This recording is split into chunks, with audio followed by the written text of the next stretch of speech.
उत्तर प्रदेश में संभल की शाही जामा मस्जिद को कोर्ट ने आदेश देते हुए विवादित ढांचे के रूप में नामित किया है।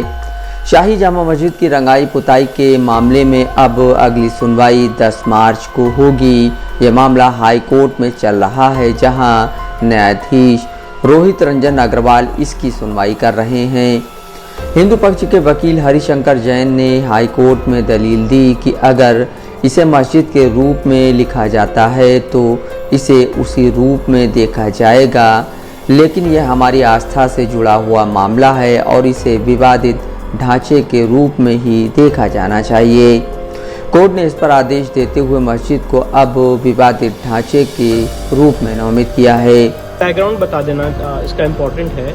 19 नवंबर 2024 का जो सिविल जज सीनियर डिवीजन चंदौसी साहब का ऑर्डर है, जिससे एडवोकेट कमिश्नर की नियुक्ति की गई थी, इस आदेश को वहां की मॉस कमेटी ने ऑनरेबल इलाहाबाद हाईकोर्ट में सिविल डिवीजन के द्वारा चैलेंज किया।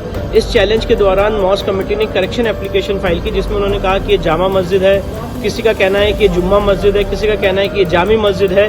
तो ये बात आज ऑनरेबल इलाहाबाद हाईकोर्ट के सामने आई थी। उस दौरान हमारे जो सीनियर हरिशंकर जैन साहब, उन्होंने पॉइंट आउट किया कि जब तक ये सिविल डिवीजन फाइनली डिसाइड नहीं हो जाता है, तब तक ऑनरेबल इलाहाबाद हाईकोर्ट इसे मॉस के रूप में ना प्रयोग करे, उसको डिस्प्यूटेड स्ट्रक्चर के रूप में कहा जाए। और मैं आपको बताना चाहता हूँ कि राम मंदिर बाबरी मस्जिद के केस में भी जब वो 70 साल केस चला तो उसको डिस्प्यूटेड स्ट्रक्चर के रूप में ही टर्म किया जाता था। एक प्रैक्टिस है और एक जुडिशियल नॉर्म है कि जब कोई सिविल डिस्प्यूट कोर्ट में पेंडिंग है और एक पक्ष ये कह रहा है कि मस्जिद और दूसरा पक्ष ये कह रहा है कि यहाँ पे सारे कैरेक्टरिस्टिक्स हैं हिंदू मंदिर के, तो जब तक वो केस फाइनली डिसाइड ना हो जाए उसे डिस्प्यूटेड स्ट्रक्चर के रूप में ही प्रयोग किया जाता है। और इसका ये मतलब नहीं कि कोर्ट ने इसको मस्जिद मान लिया या कोर्ट ने इसको मंदिर मान लिया। जब तक कोर्ट इसको फाइनली डिसाइड नहीं कर देता है, तब तक इस एरिया को विवादित स्ट्रक्चर, डिस्प्यूटेड स्ट्रक्चर के रूप में ही कहा जाता है। वहीं मुस्लिम पक्ष के वकील जाहिर अहमद ने भारतीय पुरातत्व सर्वेक्षण यानी ASI की रिपोर्ट पर आपत्ति जताई है।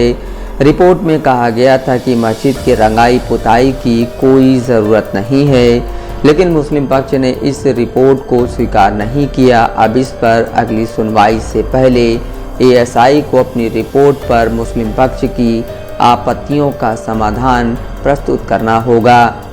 इससे पहले 28 फरवरी को हाई कोर्ट के निर्देश पर ASI की 3 सदस्यीय टीम ने शाही जामा मस्जिद का 1.25 घंटे तक अंदरूनी और बाहरी निरीक्षण किया था। इसके बाद रिपोर्ट में कहा गया कि मस्जिद की रंगाई पुताई की ज़रूरत नहीं है। रिपोर्ट में यह भी उल्लेख किया गया कि मस्जिद के अंदर टाइल्स और पत्थर लगाए गए हैं, जिससे इसका स्वरूप बदल चुका है। 1 मार्च को हाईकोर्ट ने ASI की रिपोर्ट के आधार पर रंगाई पुताई के आदेश नहीं दिए। हालांकि कोर्ट ने रमज़ान के महीने को ध्यान में रखते हुए साफ सफाई करने के निर्देश दिए। इस सफाई का कार्य ASI की निगरानी में किया जाएगा। अब अगली सुनवाई 10 मार्च को होगी, जिसमें मुस्लिम पक्ष की आपत्ति पर ASI को अपनी नई रिपोर्ट प्रस्तुत करनी होगी। नफीस अहमद, दस्तक लाइव न्यूज़।